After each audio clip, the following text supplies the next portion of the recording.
Hollywood hard man Bruce Willis is in actual fact a dedicated family man who refuses to take his fame and fortune too seriously. Movies he's starred in have pulled in around $3 billion at the box office, making him the 7th highest grossing leading actor. When Bruce got his star on the Hollywood Walk of Fame in 2006, he recalled his long journey to the top. I used to come down here and look at these stars, and I could never quite figure out what you were supposed to do to get one. And time has passed, and now here I am doing this, and I'm still excited about it. I'm still excited to be an actor. I'm still thrilled to be asked back and come out here and smile. He was born Walter Bruce Willis in 1955 to a German mother Marlene and David, an American soldier. The first child of 4, he began life in West Germany, but when his father was discharged from the military 2 years later, the family moved to New Jersey. At high school, Bruce suffered from an embarrassing stutter until he found that performing on stage cured it. But instead of pursuing a dramatic career after leaving school, he took on a number of jobs as a security guard, driver, and a private investigator. However, he found he couldn't get acting out of his blood, and by the mid-1980s, he was in LA, competing for a role in the new TV show Moonlighting. He beat 3,000 other hopefuls to star opposite Sybil Shepherd in what would become a TV phenomenon. The show was to win him his first Emmy for Outstanding Lead Actor in a Comedy Series and a Golden Globe, but it was his role as courageous cop John McClane in Die Hard that made him a household name. A surprise critical and financial success, 3 more films followed, continuing the saga of the tough cop and protector of the innocent. At the premiere of the 4th film, Live Free or Die Hard, in 2007, Bruce was proud to announce that almost 20 years on, he still performed many of the stunts himself. The fact that I could do it, the fact that I could still do it, I'm like that, you know, like they say in a movie like a Timex watch. I want to say hi to my dad out there who couldn't come down tonight, and all my people down in South Jersey. You know, South Jersey, a lot of South Jersey informed this character, and you know, a lot of the sense of humor, a lot of that disrespect for you know, for authority that I continue to have. Bruce's reputation has been built on playing the tough hero, but he also enjoys more morally complicated roles. In the breakout hit Pulp Fiction, he played a boxer on the run, and in 1997 he went to the Venice Film Festival to promote the thriller Last Man Standing. Adapted from a story by Japanese director Akira Kurosawa, Bruce played a thug and drifter who hires himself out to rival crime gangs. I was interested in the notion of dealing with a character that didn't like himself, that has done a lot of bad things, a lot of evil things, a lot of things that could be interpreted as, you know, mercenary, you know, based on greed. And I played so many heroes, you know, that I was just getting bored with. The following year, he starred in The Jackal, an updated remake of the 1973 classic thriller The Day of the Jackal, in which he played a ruthless assassin who's hired to kill a US government man. Bruce confessed he found the idea of a criminal life alluring. No, you know what? It scared me because I got so close to it that I understood it, and I understood how easy it would be. It's that kind of thing, you know, where people talk about you go up to the edge of a building and you get that compelling thing to want to jump off. Well, I got very close to the world of crime, and I almost maybe want to give up acting and, I mean, just start blasting, you know what I'm saying? 1998 saw the release of 2 big-budget action films in which Bruce played the good guy. In Mercury Rising, he was an FBI agent who goes on the run to take care of an autistic boy who has cracked a military code. He was attracted to the complex character of the agent, a man at the end of his tether. Having done a lot of films that include spectacular blazing fireballs and gun battles, I've frankly gotten bored with that, and I now, you know, seek out films that have a much stronger storyline and things that I can act, because I'm kind of bored with running down the street with that gun in my hand, screaming, "No!" In the blockbuster Armageddon, the stakes were much higher. In America, in the yellow pages, you know, the comprend yellow pages? Yes. I have my name in there, and it says World Saver, and Jerry and Michael, I have an 800 number, and they just call me up now, and I've saved the world 3 or 4 times, and it's getting easier and easier to do. Occasionally I take time off from saving the world and do other films. I did a film after we shot this film called Breakfast of Champions, which is based on a Kurt Vonnegut book, which is a much different film, very small budget and a very different kind of film. So I try to do save the world and act in movies occasionally, other movies. Thank you. The disaster film went on to become the highest-grossing film of 1998, helping to lift Bruce out of what was proving to be a slump with both critics and audiences. In the drama Heart's War, he played a colonel who sacrifices himself for his men. And in 2003's Tears of the Sun, he donned another uniform, this time as a lieutenant in the Navy. Bruce felt a personal connection to members of the armed forces. The things that I saw in the film and I came away from the film was the notion of this bond of friendship that exists in this, you know, Navy SEAL team, and trying to be as honest as we could and really honor the you know, real Navy SEALs who are out there really, you know, fighting. You know, we got to go home at the end of the day,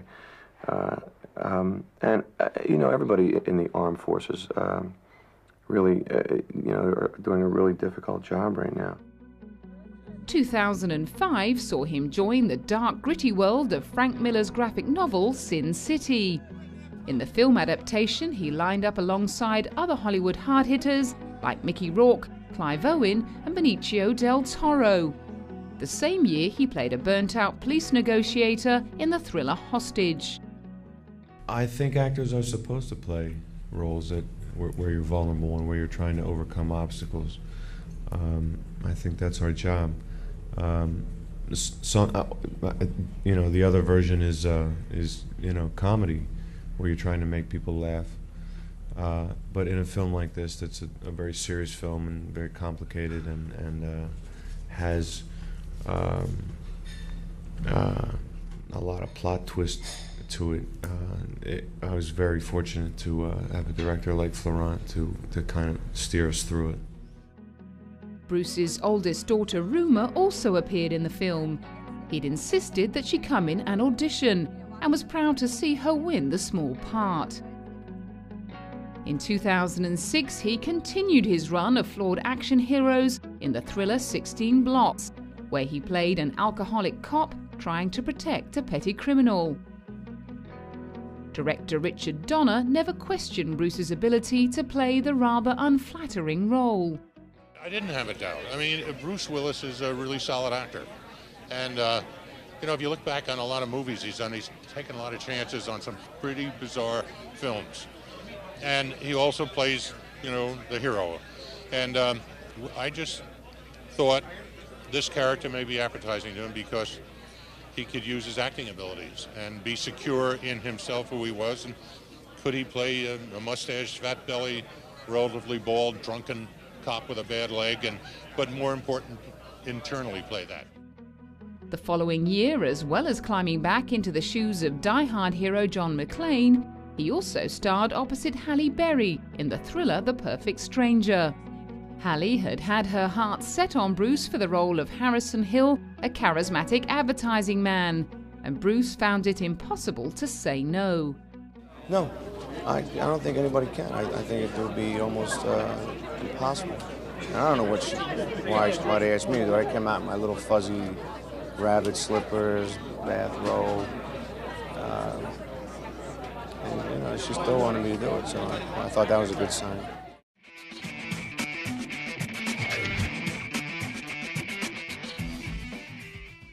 Bruce Willis's career was originally built on his comic timing. The series Moonlighting, in which he starred from 1985 to 89, landed him an Emmy, as well as a Golden Globe Award for Best Performance by an Actor in a TV Series, Comedy or Musical. In 1999, he kept them laughing alongside Michelle Pfeiffer in The Story of Us, about a married couple considering divorce, despite the fact that Bruce was going through his own marriage breakup from actress Demi Moore at the time. To use a metaphor, marriage is, I think, it's like a little garden that weeds grow up in every day. And if you don't tend that garden, and if you don't pay attention to keeping the weeds out, you're going to have a garden full of weeds, and you're not going to be able to see the flowers. And you got to pay attention to it. You can't take anything for granted. You can't take anything for granted. You can't take anything for granted. That's the point. In 2000, Bruce won his second Emmy for Outstanding Guest Actor in a Comedy Series for his brief but memorable stint on Friends. He was nominated for an American Comedy Award for the same role.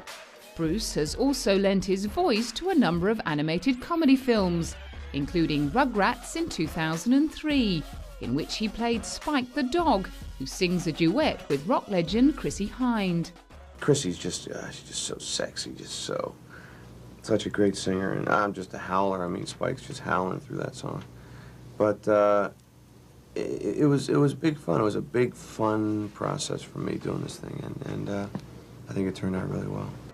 In 2004, he teamed up again with Friends actor Matthew Perry in The Whole 10 Yards, the Hitman Caper sequel to The Whole 9 Yards. While promoting the film, he revealed how much he enjoys doing comedy. In truth, this film exists just to make you laugh, just to kind of crack you up. In these troubled times in the world, it's a pretty good job to have to try to make people laugh. And we were trying to make each other laugh every day on the set. A con artist raccoon may seem an odd role for the hard action man, but in the animation feature Over the Edge, RJ the raccoon leads a group of assorted animals into the suburban sprawl in search of food. At the Mexican premiere, he was thrilled to be doing it for the kids. The most enjoyable part was going to see the film and seeing it with kids, seeing children laugh at one time in the film, and seeing the adults laugh at another time in the film. Two of the star's standout hits can't easily be pigeonholed in terms of genre. In 1997, The Fifth Element, directed by French auteur Luc Besson, starred Bruce as a New York taxi driver in the 23rd century, who's called on to save the world from a dark force from a parallel universe. In 1999, he played the lead in the ghost drama The Sixth Sense. Commercially and critically successful, the film helped revive his career. Director M. Night Shyamalan was particularly pleased with the obvious chemistry between Bruce and his child co-star, Haley Joel Osment. I think that superstars and children have an interesting relationship because there's an innocence on that person, and they rarely can meet anyone in the world that looks at them with, like, I see you as a person. And that's so rare, and I think that is a special thing between a superstar and a child. Bruce won a Blockbuster Entertainment Award and a People's Choice Award, and was nominated for a Saturn Award for his sensitive portrayal of the child therapist. And he certainly impressed young Haley. Bruce is a great guy, you know, working so very hard on the script and on the film, and we did all kinds of analysis on the set, and it shows that he's made the movie greater than it would have been. So he worked hard, great guy. In 2005, he was honoured with the Order of Arts and Letters at the Culture Ministry in Paris. Minister Renaud Donadieu de Vabre thanked him for his contribution to international screen culture.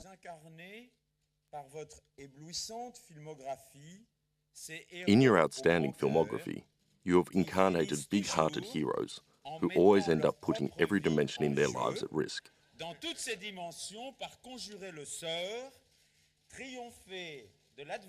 To overcome adversity and allow the force of willpower and human freedom to win. Clearly thrilled to receive such an honour, Bruce reserves special thanks for the Frenchman who directed him in 2005's Hostage. I'm very touched to receive this medal.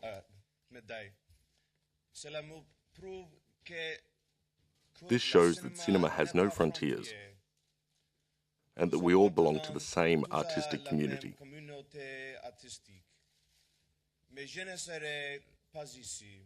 But I would not be here in front of you without my friend and partner, Florent Siri.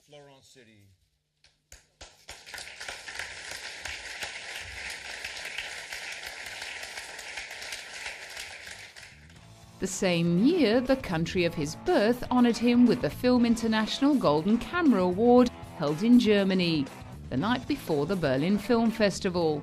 What does this award mean? It's really cool. It's actually really cool. I like this town.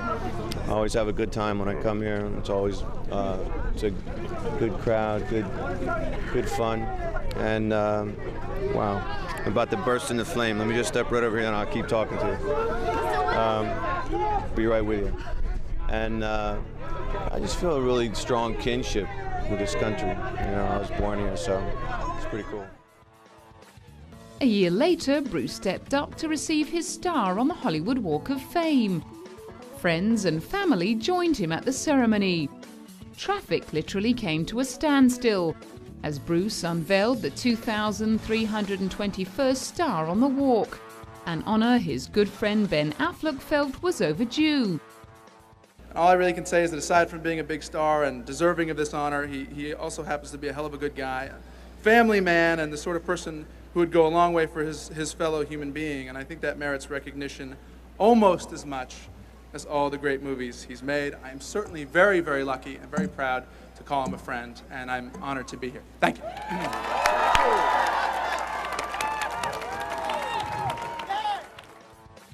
In 2007, one of his major hits was celebrated at the Smithsonian Institute, as Die Hard joined other artifacts of American cultural history in an exhibition.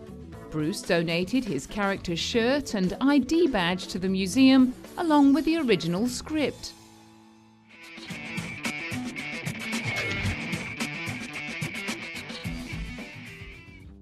Bruce's other talent and passion is music. As well as releasing a number of albums, he often plays live. In 1996, he wowed the Berlin Film Festival crowd with his group The Accelerators, a hand-picked six-piece band. Bruce played the harmonica and sang. Later that year, The Accelerators supported Tina Turner on her American tour, and Bruce surprised everyone by jumping on stage to join her in a duet. Yeah, so much of what I do in films is so removed from the audience, you know, and I started out playing you know, live music years ago before I ever got into acting, and I really missed that thing, just that live connection with the audience of do a show and get the response. So I do a film sometimes and it's like a year before the film comes out and people say, oh, I like 12 Monkeys, or I like this movie or that movie, and I'm not really connected to it anymore. Around 7,000 people showed up to a concert at the Kennedy Space Center Rocket Garden, where Bruce and his blues band entertained the crowd before a screening of Armageddon on a giant inflatable screen. For many years, Bruce's personal life seemed remarkably settled and peaceful.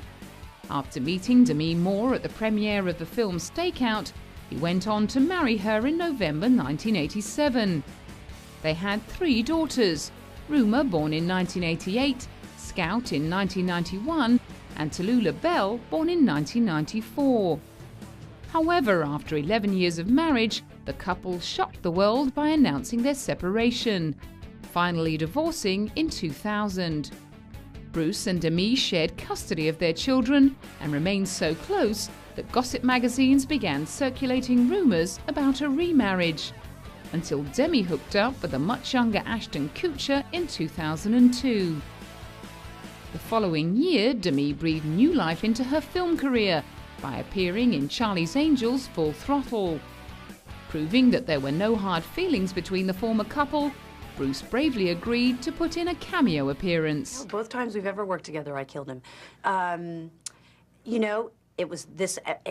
I was just the facilitator. I just made the phone call. It was really something that McG and Drew had, got, an idea of, and And probably for the same reasons that I had certain pressure from 3 very strong young ladies in my household, I think their father got the same.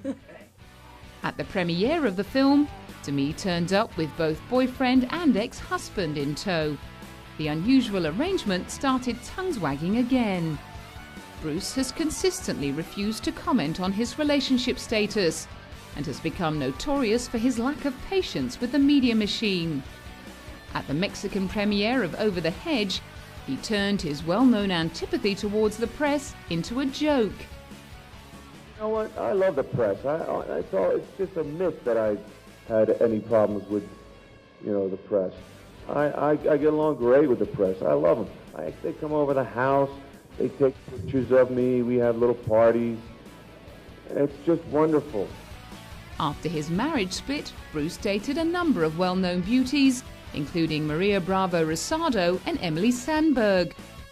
In 2004, he attended the premiere of The Whole 10 Yards with 25-year-old fiancée Brooke Burns, who obviously thought things were going very well. Oh, the romance is going wonderfully. He's one of the most wonderful men I've ever met in my life, and we have a lot of fun together. While that relationship wasn't destined to make it to the altar, the romance between Demi and Ashton was clearly blossoming. And in 2005, with Bruce's blessing, they were married. 4 years later, Bruce married 30-year-old model and actress Emma Hemming. They followed up a small private ceremony at his home in the Turks and Caicos Islands with a civil ceremony in Beverly Hills 6 days later. As well as owning a number of properties, including a home in LA, a ranch in Montana, and a number of pieces of real estate in Sun Valley, Idaho, Bruce has his own motion picture production company called Cheyenne Enterprises. He was also one of the co-founders of the chain of Planet Hollywood theme restaurants. Bruce has always been a big supporter of the American Armed Forces and their work. In a 2003 visit to serving men and women in Iraq with his band Accelerator, he was rumored to have offered a $1 million reward to the first American soldier to capture Saddam Hussein. The actor and his 3 daughters joined friends and colleagues at the star-studded telethon in 2005, held to raise money for the devastating December tsunami in the Indian Ocean. And at crooner Tony Bennett's 80th birthday celebrations, he couldn't resist an opportunity to play the fool with George Clooney. I guess we can tell the story now that he's not here. George and I were doing a picture back in 51. It was me, George, the Duke. I think we were out in Santa Fe. John Wayne. His friends call him the Duke. I had to call him John Wayne. John Wayne. But Tony Bennett was up for a small part in that film and got beaten out right at the last minute by a very young Jerry Lewis. And really broke changed his his career, broke his heart. Got him into music, though. He started singing then. And we're here tonight honoring him. And so his misfortune back in 51, our loss, I think, right? I think we thought the acting word loss. That picture was called The Horse Whose Leg turned a little bit to the left. It's translated in Spanish. In Spanish, it's better. It's a better like, time. The translation doesn't That's sound muy much.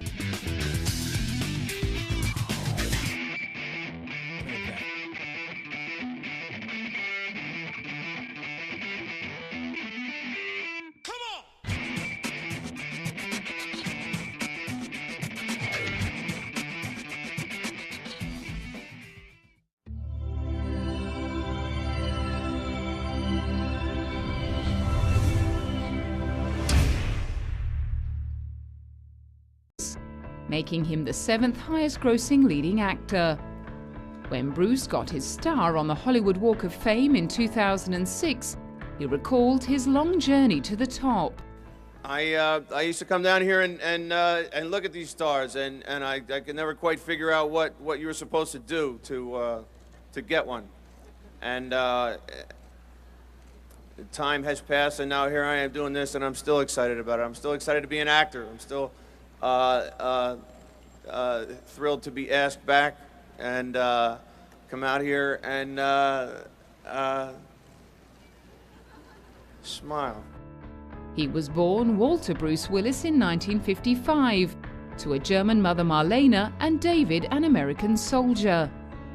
The first child of 4, he began life in West Germany, but when his father was discharged from the military 2 years later, the family moved to New Jersey. At high school, Bruce suffered from an embarrassing stutter until he found that performing on stage cured it. But instead of pursuing a dramatic career after leaving school, he took on a number of jobs as a security guard, driver, and a private investigator. However, he found he couldn't get acting out of his blood, and by the mid-1980s, he was in LA, competing for a role in the new TV show Moonlighting. He beat 3,000 other hopefuls to star opposite Sybil Shepherd in what would become a TV phenomenon. The show was to win him his first Emmy for Outstanding Lead Actor in a Comedy Series. And disrespect for authority that I continue to have.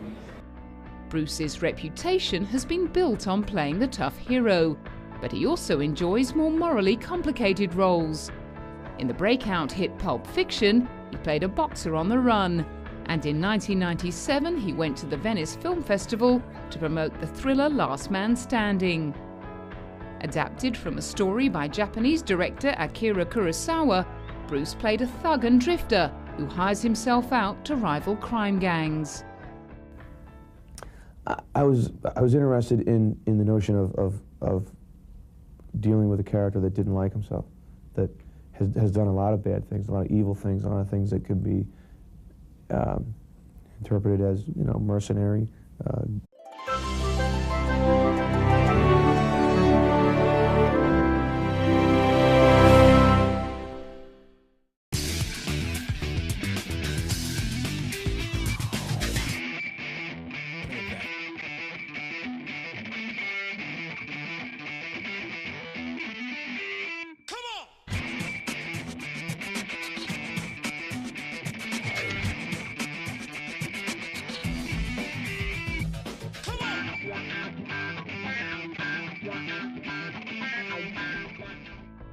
Hollywood hardman Bruce Willis is in actual fact a dedicated family man who refuses to take his fame and fortune too seriously.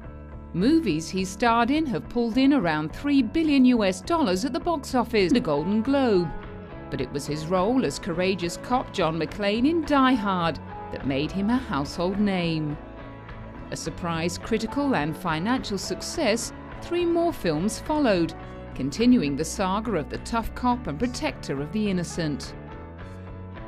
At the premiere of the 4th film, Live Free or Die Hard, in 2007, Bruce was proud to announce that almost 20 years on, he still performed many of the stunts himself. The fact that I could do it, the fact that I could still do it, I'm like that, like they say in a movie, like a Timex watch. I want to say hi to my dad out there who couldn't come down tonight, and all my people down in South Jersey. South Jersey, a lot of South Jersey informed this character, and a lot of the sense of humor, a lot of that disrespect.